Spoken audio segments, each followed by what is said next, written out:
खल भूमिका जेव्हा पहिल्यांदा साकारायची होती तेव्हा काय भावना होती? असं कुठेही काही नव्हतं की ही खल भूमिका आहे.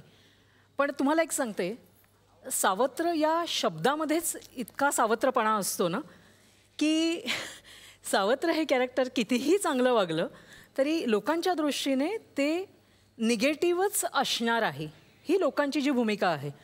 त्यामुळे त्याला साजेसं मला काम करणं हेच माझ्या हातात होतं. सुरुवातीला फक्त एवढंच होतं की ही आपली जी नायिका आहे तिची ही सावत्र आई आहे, ही एवढीच एक सिंगल लाईन होती. ही सावत्र आई कुठेही कुठल्याही प्रकारच्या डागण्या देणं किंवा टोचणं किंवा काहीतरी खुनशीपणाने वागणं असं कुठेही ॲटलिस्ट दिसताना तरी दिसत नाही. मग आता याला कारणीभूत असं ठरलं की त्या बाईचं जे बोलणं असेल तर तेच इतकं बोचणारं असलं पाहिजे की शब्दांचेच मार खूप होतील, प्रत्यक्षात ज्या वेदना आहेत किंवा प्रत्यक्षात ज्या जखमा आहेत ह्या शब्दांनीच जखमा जास्त द्यायच्या आहेत. आणि मला असं वाटतं मी फारच जखमा करते असं मला एकंदरीतच लोकांच्या अभिप्रायावरनं कळतं. क्या बात है, क्या बात है. खरं तर कुठलीही भूमिका साकारायची असते तेव्हा कोणाचा तरी आपण आदर्श घेतो. मला खरंच सगळ्यांना आता हा प्रश्न विचारायचा आहे की तुमची आवडती खलनायिका कोण, हिंदीतल्या किंवा मराठीतल्या? आऊ तुमच्यापासून सुरुवात करणार. ललिता पवार. क्या बात है, क्या बात है. तुला गंमत सांगते, ललिताबाईंना काहीतरी ऍक्सिडेंट झाला की औषधामुळे त्यांचा एक डोळा असा थोडा बारीक व्हायचा माहितीये. हो हो हो हो. आमचा 93 मध्ये ऍक्सिडेंट झाला होता नाटकाचा. आम्ही बिघडलो. बस अशी पलटी खात खात खात खात खड्ड्यात गेली होती. म्हणजे मी बेशुद्धच होते आणि जेव्हा मला जाग आली म्हणजे हे शुद्धीत आले तेव्हा मी ओरडले, माझं डोकं मला वाचवा. अच्छा. त्याच्यानंतर ह्या सगळ्या पोर्शनला मार लागला होता. अरे बापरे. पण इथे मार लागला त्यामुळे काय झालंय, ही भुवई आहे ना थोडी खाली झाली आहे माझी. ते मला माहीत नव्हतं. मी जेव्हा माझं काम बघायला लागले ना तेव्हा तू बघ, हसताना किंवा काही बोलताना हा माझा डोळा टोईक होतो, बारीक होतो. अच्छा. हा. म्हटलं अरे वा, बाईंसारखं होत आहे काय. वा वा. सविताताई, तुम्हाला आवडणाऱ्या कोण आहेत खलनायिका? ललिता पवार, दुसऱ्या मनोरमाबाई. वा. आतिशाताई? मला इंदिरा चिटणीस आणि दुसरी आऊ. कारण पर्याय ज्यांनी नाटक बघितलेलं असेल ती धडकी भरायची. हिचं काम बघून मोठी झाले मी आणि हिचं काम बघतच राहणार, कारण मी तेवढी मोठी होणारच नाहीये. आणि माझी सासू होती त्यामुळे I am very proud of my सासू. देऊळ मध्ये मी हो हो. तो सीन म्हणजे मी आल्या त्यांना सांगितलं, तो सीन म्हणजे अंगावरतीच येतो. तर खरंच आता आमची ही अशी इच्छा आहे, त्याची जर एखादी आम्हाला छोटी झलक जर बघायला मिळाली. फारा फारा साडी नेसली चालली टारा टारा. आज तिकडे काही लक्ष नाही, इथे काही झेंडा राहतायत. हा, आता माझं वय राहिलं का काम करायचं? ही चालली आपली टिरी टिरी गाडीमध्ये बसून. अगं माझं काय वय राहिलं का काम करायचं? एखादी भाकरी करावी, कांदा द्यावा, अगं पोराला बघावं, घरदार काय आहे का नाही? मला नाही जमत समजा हे करायला.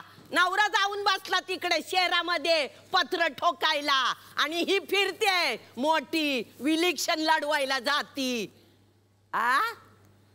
वाळवणाला मग जावं, वाळवणाला जावं.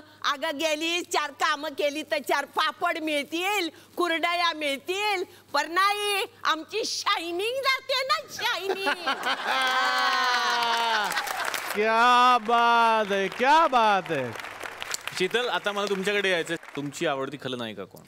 सगळे म्हणालेच तसं मला वाटतं ललिता पवारांनी त्यांचं कामच इतकं चोख आहे की मला वाटतं आमच्या आऊच्या पिढी, माझी पिढी आणि वाटतं माझ्या नंतरच्या अनेक पिढ्या इन्स्पायर होत राहतील त्यांच्या कामाने. शिवाय शशिकलाबाई ह्या दोघींनी खूप मोठा प्रभाव पाडलेला आहे त्यांच्या. आवडते खलनायक? प्राण, KN सिंग. आशाजी, तुमची आवडती खलनायिका किंवा खलनायक? प्राण मला अतिशय आवडायचे. नेहमी असं वाटायचं की अरे हा माणूस किती हँडसम दिसतोय.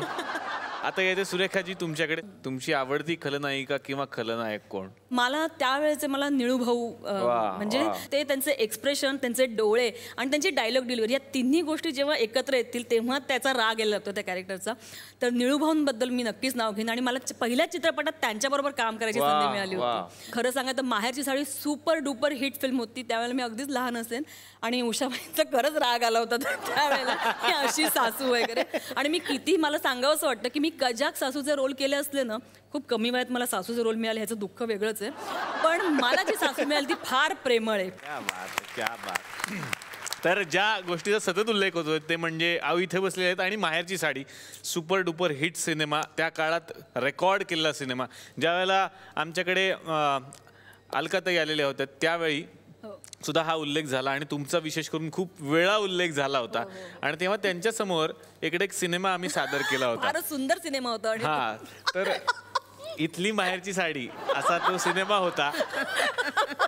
तर आम्ही असा विचार केला की आता आऊ आज येणार आमच्याकडे म्हटल्यानंतर खरं तर काहीतरी झालं पाहिजे, त्यातलं व्हायलाच पाहिजे.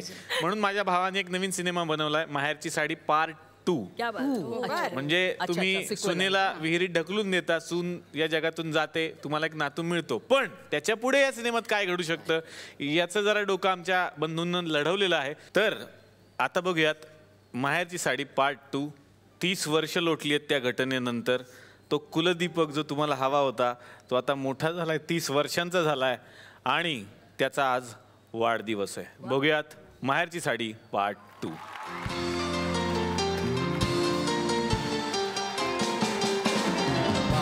बार दिन ये आए, बार बार दिल ये गाए, तुम जियो हजारों साल ये मेरी है आरज़ू.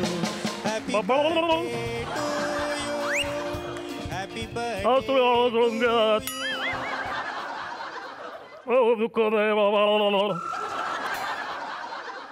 आज माझा वाढदिवस, तुम्ही हॅपी बर्थडे बोलायला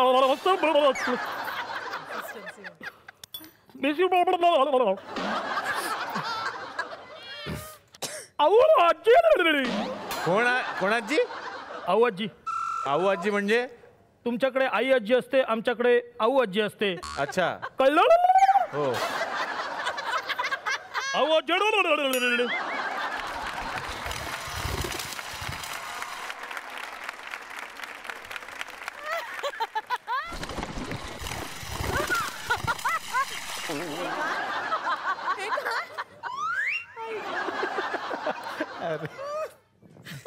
आला माझा नातू आला. आज तुझा वाढदिवस, तोंड गोड करायला हवं ना.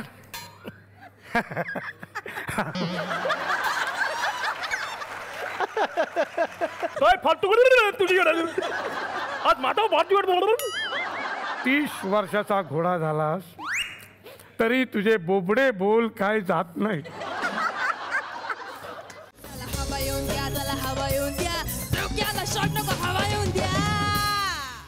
मी मराठी, झी मराठी.